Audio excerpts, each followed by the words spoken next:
나는 너에게 이르노니 이런 제목으로 하나님 말씀을 함께 나누도록 하겠습니다. 오늘은 좀 낭만에 대해서 한번 얘기를 해볼까 합니다. 제가 최근에 몇 년 사이에 가장 낭만적인 순간이 언제였는가를 더듬어 봤습니다. 제가 2023년 6월 달에 이제 아내하고 현민이한테 얘기를 하고 나 혼자 지리산으로 간다. 배낭을 메고 지리산에 1박 2일로 갔습니다. 지리산 제일 밑에서 올라가지고 그 지리산 연화선경을 거쳐 장터목고 산장에 도착을 하니, 그러니까 여기서 운전해가지고 한 5시간을 간 거죠. 도착을 하니까 한 4시쯤 됐던 것 같아요. 4시쯤 됐더니 이제 사람들이 제법 많이 있습니다. 저녁을 이제 배낭에다가 코펠도 넣고 또 라면도 넣고 삼겹살 넣어가지고 무겁게 해서 배낭을 메고 이제 지리산 5시간, 6시간을 밑에서부터 치고 올라간 거예요. 수많은 관객들이 있었고 이제 날씨가 6월이었으니까 6월 말이었던 걸로 기억을 합니다. 그러니까 거의 1700m가 되는 그 높이 고도에 있는 산이지만 그래도 따뜻하고 또 저녁이 되니까 시원한 바람이 불었습니다. 그걸 안 해보신 분들은 모르는데요. 도대체 저 짓을 왜 하나. 그 산에 가서 이게 삼겹살 먹는 맛과 그 라면 맛은요, 평생을 잊을 수 없습니다. 어쨌거나 그 야외에 있는 쫙 테이블 벤치에서 나무로 된 벤치에서 식사를 하고 있었습니다. 이제 5시에 식사를 하려고 끓여서 이제 코펠을 불을 붙이고 하는데 사람들이 다 찼어. 딱 한 테이블밖에 없었는데 그 제가 앉았던 테이블이 어디냐면 하필 제 옆에 스님 2분이 앉아 계신 거예요. 스님 2분이. 저는 뭐를 먹어가야 돼요? 저는 고기를 원래 고기를 좋아하는 사람인데 산에서 고기를 포기할 수가 없어요. 그래서 대부분 다 이쪽으로 이제 지리산에서 이쪽으로 노을이 지는 거예요. 빨갛게. 벌써 이제 5시쯤 되게 해가 뉘엿뉘엿 넘어가려고 하고 있는데 사람들이 전부 다 이쪽을 쳐다보고 있어요.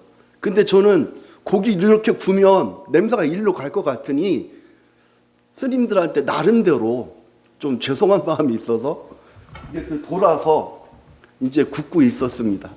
그랬더니 갑자기 툭툭 저를 치시는 거예요, 스님이. 괜찮으니까 돌아서 드시라고. 우리도 다 안 돼요. 우리도 다 안다.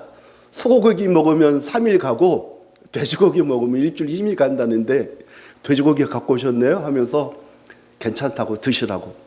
그래서 네, 감사합니다 하면서 그래도 조심해서 고기를 구워 먹고 있었습니다. 따뜻했고 시원했고 배가 부르고 고기가 맛있었어요. 사람들이 다양한 종류의 사람들이 있는데 옆에서는 남자분들 이렇게 친구들이 딱 봐도 4분이 같이 올라오셨는데 원래 산에서는 술을 드시면 안 돼요. 그래서 거기에 직원들이 거기에 상주하시는 직원들이 가끔 이렇게 옵니다. 그래서 술 드시면 뺏어가고 범칙금을 물어요. 근데 요 분들은 다 생수병에다가 소주를 벌써 갖고 오셔가지고 그래서 제가 혼자 먹으니까 저한테 슬쩍 와가지고 한잔 하실래요? 그래서 제가 괜찮다고. 이제 그런 팀들이 많이 있어요. 다 재밌죠, 벌써? 기분이 좋아요. 근데 옆에 가족으로 보이는, 누가 봐도 가족입니다. 근데 한 7, 8명이 올라온 거예요. 딱 봐도 보이는 거는 내 가족. 엄마, 아빠, 딸, 아들. 그리고 또 어떤 남자와 또 어떤 여자, 뭐 한 7명이 있었어요. 그 가만히 보니까 그런가 보다 참 좋다 했는데 갑자기 그 옆에 계신 어떤 고기를 먹고 있는데 그 가족분들 중에 딱 아버지로 보이는 분이 다들 식사를 재밌게 얘기를 하면서 식사를 하고 있는데 주머니에서 뭘 주섬주섬 꺼내더니 딱 읽는 거예요.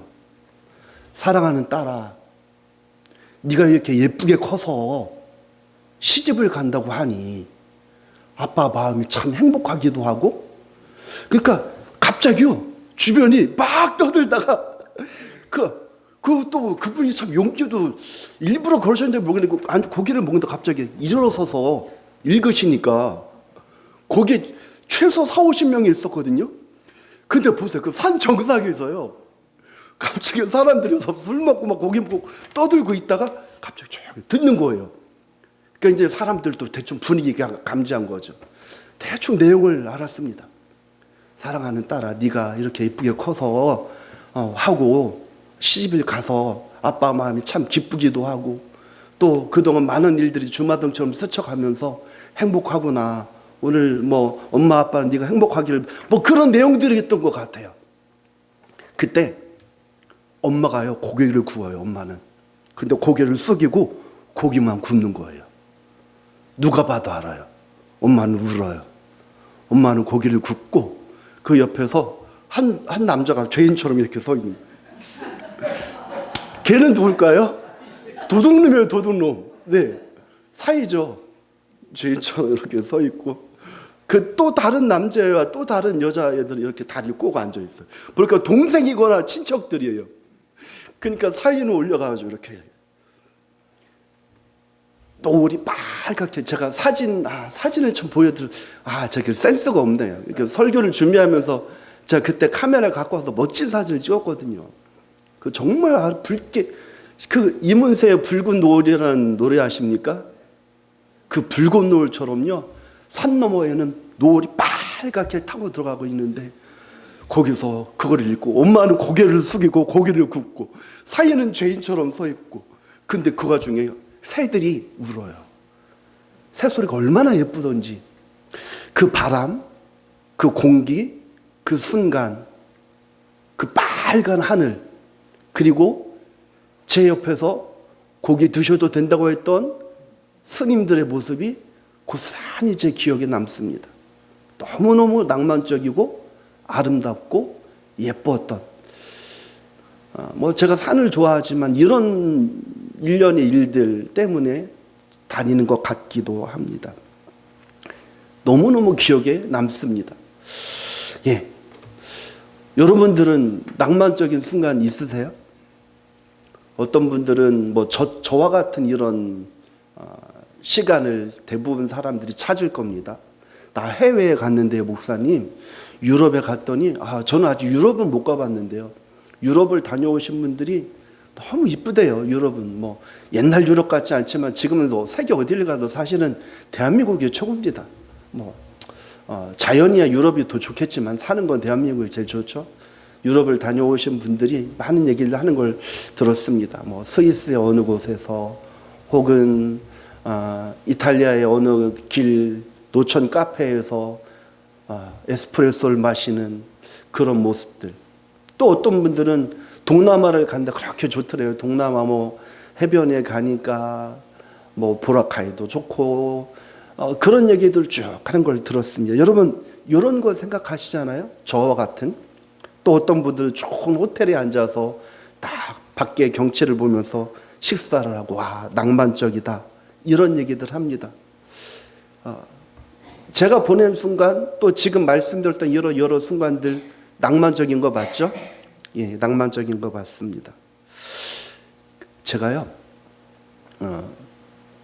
약간 좀 목사지만 했던 적이 있었습니다. 제가 부목사로 있을 때 몇몇 분들이 이렇게 앉아서 대화를 했고 한 자매가 어찌어찌 있다가 그 자리에서 그 자매의 스토리를 아는 어떤 권사님이 말씀을 하셨어요. 예를 들면 그 자매 이름을 뭐 영희라고 합시다. 영희가 글쎄 있잖아. 얘가 취업을 해서 몇 년 동안 적금을 부었대. 적금을 부어서 그 적금을 탔는데 요번에 교회에서 이런 일을 하기로 했잖아.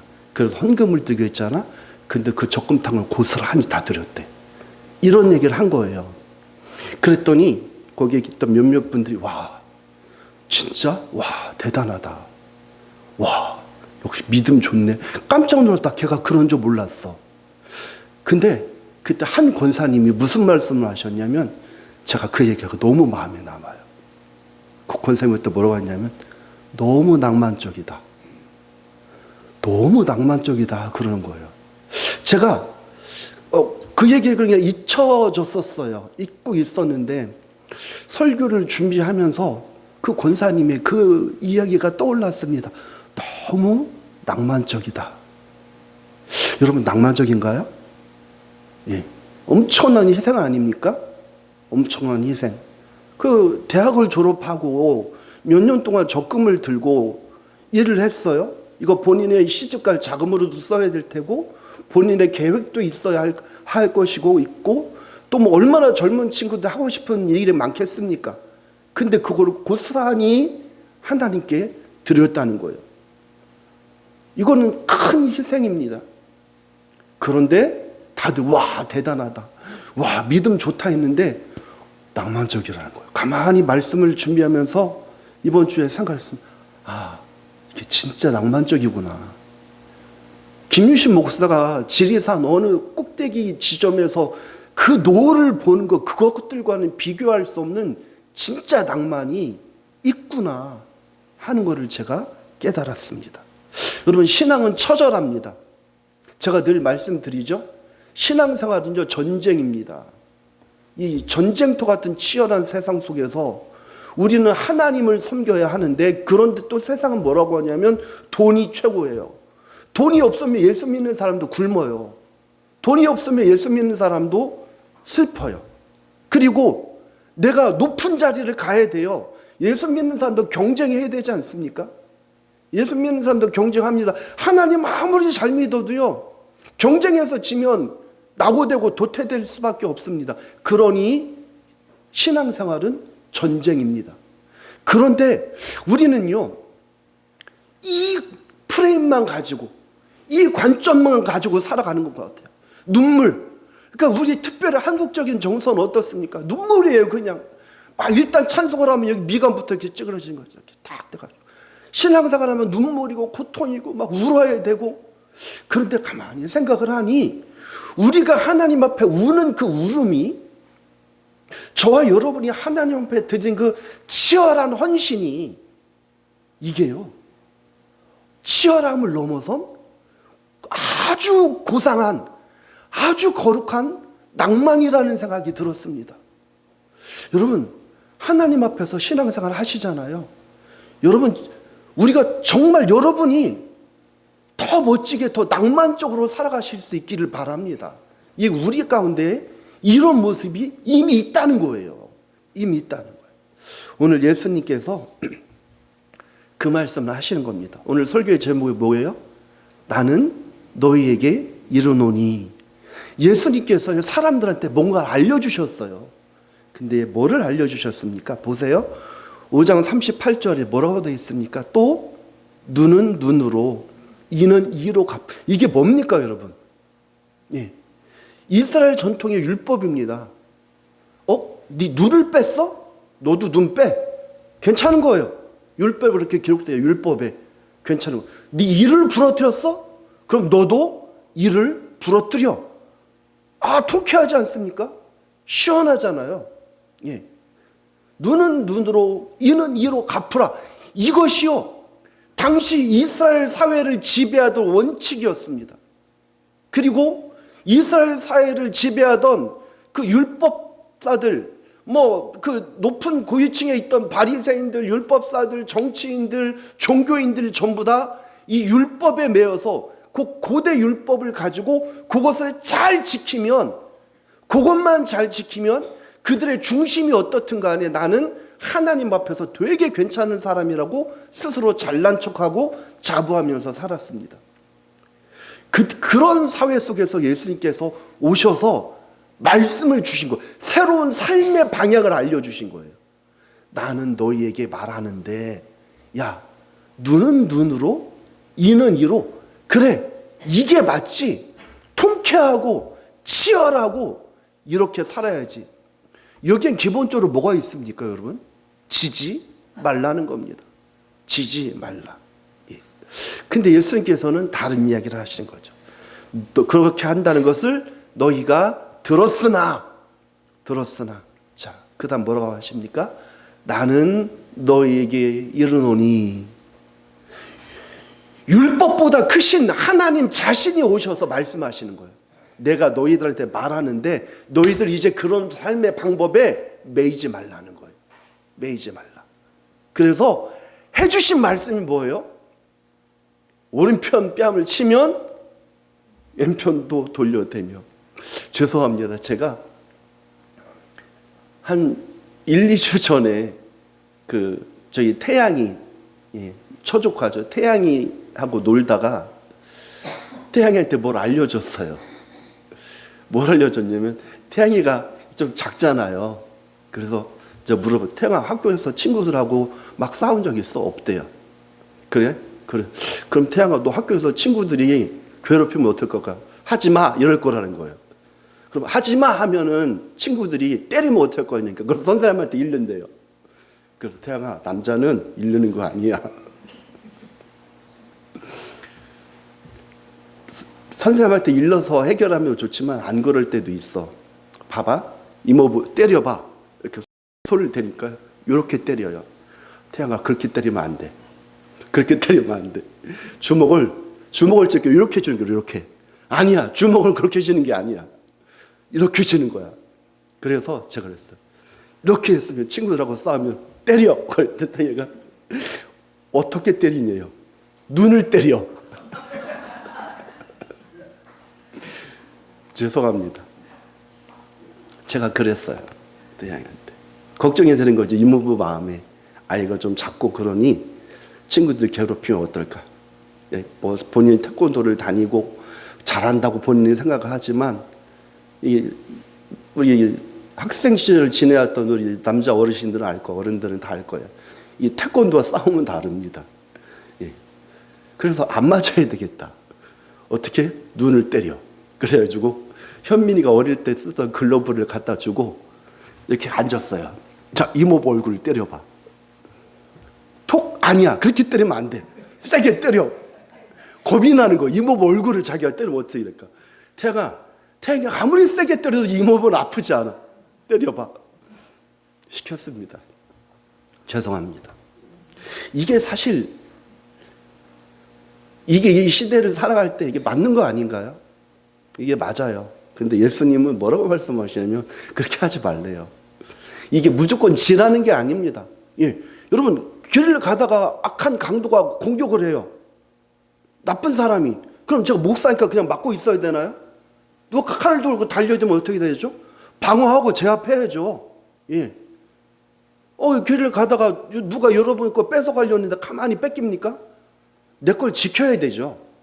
이런 정당한 범위가 있는데 예수님은요, 뭐라고 말씀하면 우리의 어떤 생각과 우리가 그동안 알고 있던 일반적인 상식들을 뛰어넘는 이야기를 하십니다. 오른편 뺨을 찍거든 왼편도 돌려대며 속옷을 달라고 하는 자에게 겉옷까지도 가지게 하고 억지로 오리 가자고 하면 심리를 가고 구하는 자에게 주며 꾸고자 하는 자, 얘가 돈을 꾸고 돈놀이 하라는 게 아니잖아요. 야, 주는 마음으로 하라는 거. 주는 마음으로. 여러분, 예수님께서요 우리한테 뭐를 말씀하시냐면 기존의 율법이 가지고 있던, 율법이 지배하던 그 시대의 사람들, 율법의 철저한 지배를 받고 마음속에 분노와 증오와 또 그 기득권을 향한 어떤 반발들, 그리고 나를 누르고 있는 이 로마와 거기에 결탁돼 가지고 돈을 착취하는 고위직들에 대한 불만으로 가득 차 있던 그 서민들에게 예수님께서 새로운 패러다임을 제시하는 겁니다. 너희들 삶이 힘든 거 알아. 삶이 힘들 거 알고 너희들 지켜야 될 거 있는 것도 알아. 그런데 그런 가운데서도 하나님께로 열린 마음을 가지고 하나님을 향한 마음을 가지고 그 하나님 안에서 더 멋있고 아름답고 멋지게 거룩하게 살아갈 수 있는 삶의 방법을 보여주시는 겁니다. 여러분, 우리가 전쟁터 같은 세상을 살고 있습니다. 돈이 최고이고 내가 어떻게든 이겨야 하고 승리해야 합니다. 돈을 벌지 말라는 말씀이 아닙니다. 절대로. 그리고 내가 경쟁해서 지라는 얘기가 아니에요. 최선을 다해서 이기고 최선을 다해서 경쟁하고 최선을 다해서 돈을 벌어야 합니다. 그런데 그 이상의 것이, 그 이상의 기쁨이 우리한테 있다는 겁니다. 돈의 노예가 되지 말라는 거예요. 경쟁의 노예가 되지 말라는 거예요. 이 세상 속에서 돈과 경쟁과 이 세상의 여러 가지 치열한 삶의 방식에 치여서 우리가 하나님의 백성됨을 잊지 말라는 겁니다. 우리는 돈과 경쟁과 치열한 사회 패러다임을 넘어선 하나님의 자녀로서 부름받은 특권이 있다는 거예요. 하나님의 자녀로서의 힘이 있다는 거예요. 이 힘을 가지고, 이 힘을 내가 가지고 이 힘으로 세상을 이기며 살아가라는 겁니다. 이런 방법을 우리 하나님께서 제시하신 것입니다. 그러니 여러분, 경제적으로 너무 힘들어도 그것 때문에 주저앉지 마십시오. 그 안에서 하나님을 향한 노래도 하시고 하나님을 향한 감사도 드리시고 기뻐하십시오. 내가 우리 가정이 다른 어떤 형편이 다른 가정들의 형편과 비교해서 여러 가지로 낮아요? 괜찮아요. 그럴 수도 있어요. 그때 하나님을 향한 노래를 하는 겁니다. 하나님하고 거룩한 기도를 올려드리는 겁니다. 우리가 시편을 읽잖아요. 시편을 읽으면 마음에 감동이 오고 도전이 오고 수많은 공감이 되어지고 깨달아집니다. 저희가 수요일마다 시편을 한 장씩 읽어가면서 수요 예배 때 계속 나누는데요. 나눌 때마다 새롭고 나눌 때마다 은혜가 됩니다. 이유가 뭐죠?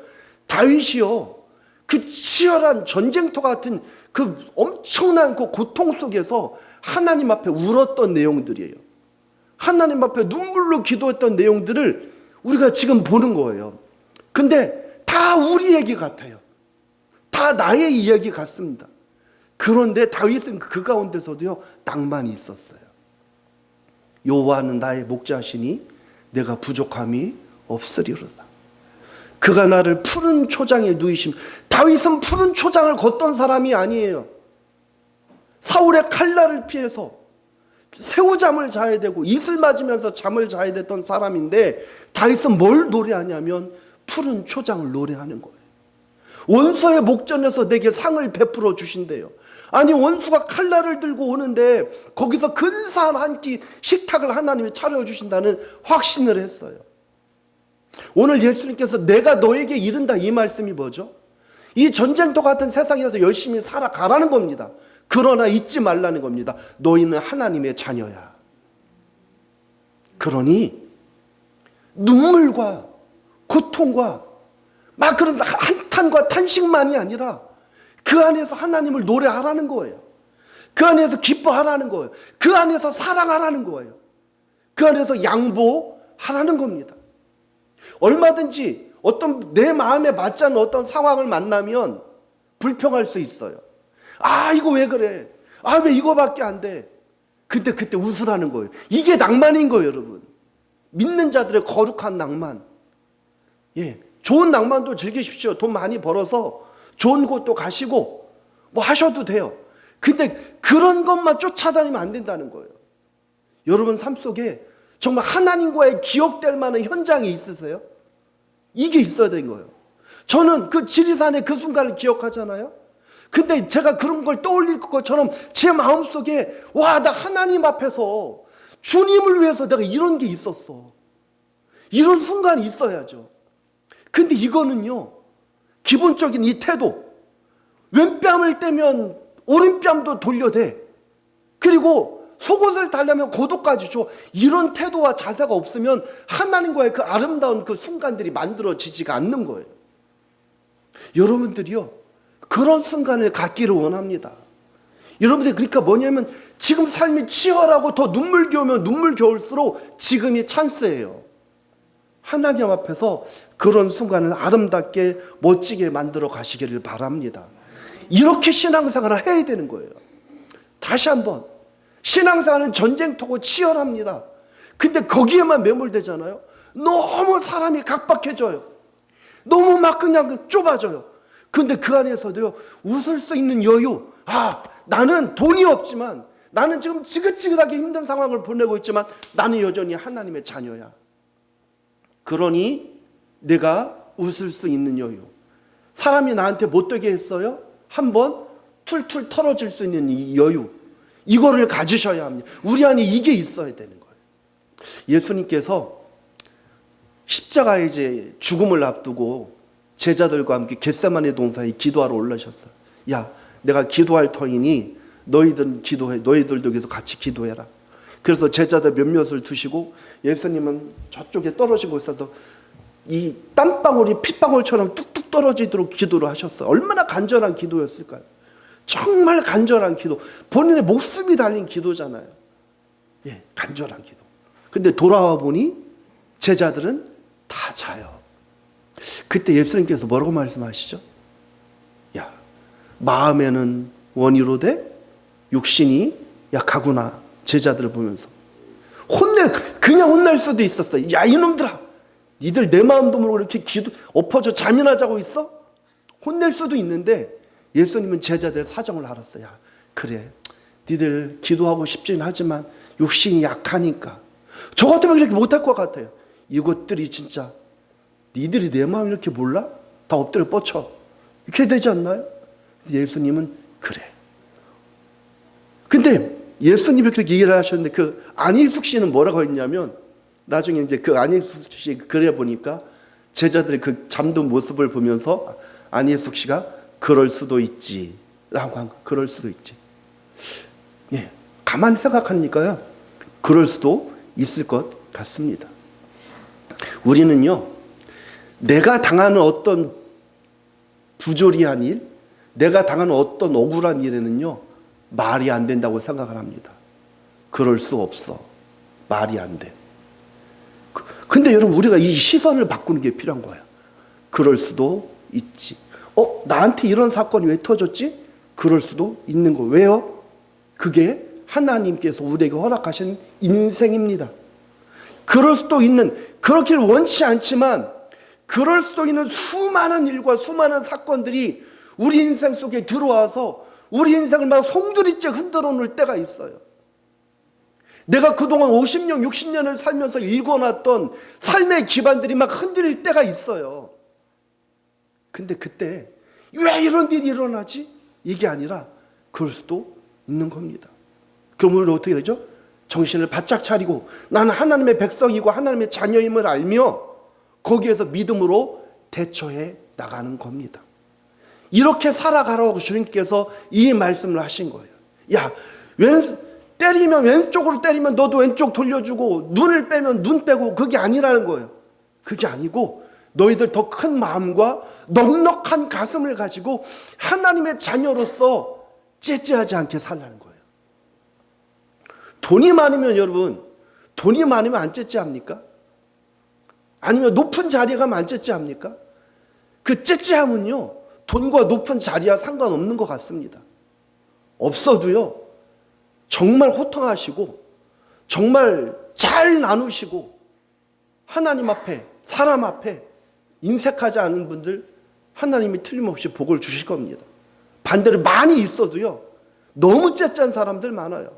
하나님 앞에 인색하고 사람 앞에 인색하고 너무 내 마음을 옹졸한 사람들이 많단 말이에요. 근데 성경 우리한테 그러면 너희의 존재를 알라는 거예요. 우리의 존재를 알고 너희는 하나님의 백성, 하나님의 자녀로서 이 땅을 살아갈 때 아름답게 멋지게 살아가라는 겁니다. 여러분, 그런 삶을 살아가시기를 바랍니다. 말씀을 정리해 보겠습니다. 예수님께서 말씀하십니다. 나는 너에게 이르노니, 나는 너에게 이르노니. 여러분, 주님께서 지금 여러분 한 사람 한 사람한테 말씀하시는 거예요. 전쟁터 같은 치열한 인생, 정말 이 눈물겨운 세상을 살아가는데 여러분, 여기에서 하나님 앞에서 내가 누구인지 깨닫고 거룩하고 아름답게 하나님과 기억에 남는, 내가 정말 나중에 하나님 앞에 설 때, 혹은 여러분이 인생의 황혼에 접어들어서 정말 하나님께 가까이 가는 날이 가까우면 가까울수록 추억할 수 있는 순간들이 많아지길 바랍니다. 하나님과의 그 추억, 진한 그 낭만적인 순간들 많이 남기시기를 바랍니다. 돈이 없으면 없는 그 자리에서 하십시오. 돈이 많으면 많은 그 자리에서 하십시오. 여러분이 지금 너무 절박해요. 절박한 그 자리에서 하나님을 향한 그 무릎 꿇고 하나님 앞에 드리는 그 기도, 하나님 앞에 드리는 그 헌신, 이것들 하나님께서 기뻐하시고 가시는 겁니다. 그런 삶을 살아가라고 말씀하십니다. 믿음이 있으면, 하나님의 살아계심을 믿으면 이런 멋진 신앙생활이 가능합니다. 여러분, 제가 저쪽 운정에 있는 베델교회 아세요? 베델교회를 쑥 지나오는데 거기 운정에 딱 그 베델교회 앞에 지금은 있는지 모르겠어요. 제가 그쪽으로 안 가본 지가 한 2-3주 정도 돼서. 근데 얼마 전에 지나오다 보니까 엄청 큰, 교회 자체가 크니까 엄청 큰 현수막으로 위대한 교회라고 써요. 위대한 교회. 모르겠습니다. 위대한 교회가 그 교회를 비판하는 거 절대 아닙니다. 위대한 교회가 어떨까? 저는 그걸 보면서 무슨 생각, 위대한 성도가 되자. 근데 위대한 성도는 큰 일하는 성도가 아니에요, 여러분. 하나님 앞에서 낭만적으로 살아가십시오. 여러분의 눈물의 그 자리에서, 돈이 없는 그 자리에서, 삶이 흔들리는 그 자리에서 하나님을 향한 마음을 잃지 마시고, 내가 하나님의 백성, 하나님의 자녀임을 절대로 잃어버리지 마시고 믿음을 지켜 나가십시오.